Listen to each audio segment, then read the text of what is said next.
తెలంగాణ ప్రభుత్వం 42% రిజర్వేషన్లు బీసీలకు ఇవ్వాలని మొత్తం రాష్ట్ర వ్యాప్తంగా కుల సర్వే నిర్వహించి శాసనసభ ద్వారా చట్టాన్ని చేసుకొని గవర్నర్ గారి ఆమోదం పొంది రాష్ట్రపతి దగ్గర పెండింగ్ ఉన్న అంశం అందరికీ తెలుసు.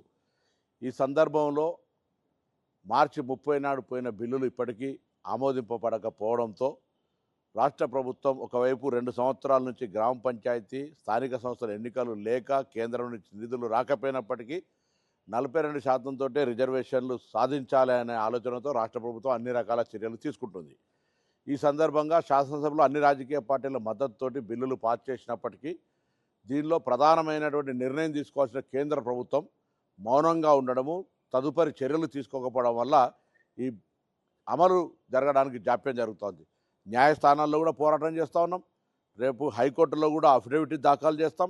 అన్ని రకాల పోరాటం జరిగే సందర్భంగా తెలంగాణలో ఉన్నటువంటి బలహీన వర్గాల నాయకత్వం అంతా కూడా జాయింట్ యాక్షన్ కమిటీగా ఏర్పడి అటు మాదిగ దండోరా, మాలా మహానాడు, అన్ని బీసీ సంఘాలు, పెద్ద పెద్ద బీసీ నాయకులంతా కూడా ఐక్య సమితికి ఏర్పడి ఈరోజు బంద్ పిలిపిస్తూ ఉన్నారు. వారికి అభినందనలు. ప్రజలు కూడా అందరూ సహకరిస్తూ ఉన్నారు. తెలంగాణ రాష్ట్ర వ్యాప్తంగా బంద్ శాంతియుతంగా జరుగుతూ ఉంది. రవాణా శాఖ పక్షాన అన్ని రాజకీయ పార్టీల విజ్ఞప్తి మేరకు బస్సులు కూడా అన్ని కూడా బంద్ చేసుకోవడం జరిగింది. ప్రజలకు కొద్దిగా అసౌకర్యమైనప్పటికీ కూడా బంద్ ప్రభుత్వాలపై ప్రభావం పడడానికి, ముఖ్యంగా ఎక్కడైతే కేంద్రంలో పెండింగులు ఉందో ఈ రాష్ట్రం నుంచి ప్రాతినిధ్యం వహిస్తున్న కిషన్ రెడ్డి గారు కానీ, బండి సంజయ్ గారు కానీ, భారతీయ జనతా పార్టీ ఎంపీలంతా తెలంగాణ బలహీన వర్గాల, తెలంగాణ ప్రజల ఆకాంక్షను కేంద్రానికి చెప్పే ప్రయత్నం చేయండి. రిజర్వేషన్లు ఈ దేశంలో తొలి రాష్ట్రంగా తెలంగాణ నమోదై బలహీన వర్గాలకు న్యాయం చేసిన రాష్ట్రంగా ఉండే అవకాశాన్ని మీ నాయకత్వంలో ఇచ్చే ప్రయత్నం చేయండి. లేదా తెలంగాణ ప్రజల ముందు దోషిగా నిలబడేటువంటి పరిస్థితి వస్తుంది. కాబట్టి భారతీయ జనతా పార్టీ విజ్ఞప్తి చేస్తున్నా, రాజకీయం లేదు, విమర్శ లేదు.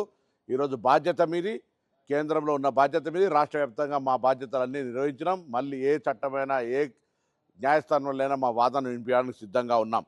కానీ నిర్ణయం తీసుకోవాల్సినటువంటి కేంద్రం భారతీయ జనతా పార్టీ చేతిలో ఉంది. కాబట్టి వెంటనే ఎటువంటి జాప్యం లేకుండా 42% అమలయ్యే విధంగా చొరవ చూపెట్టాలని తెలంగాణ రాష్ట్ర బీజేపీ నాయకత్వాన్ని, కేంద్ర బీజేపీని సందర్భంగా కోరుతూ బంద్లో పాల్గొంటున్న ప్రతి ఒక్కరికి అభినందనలు.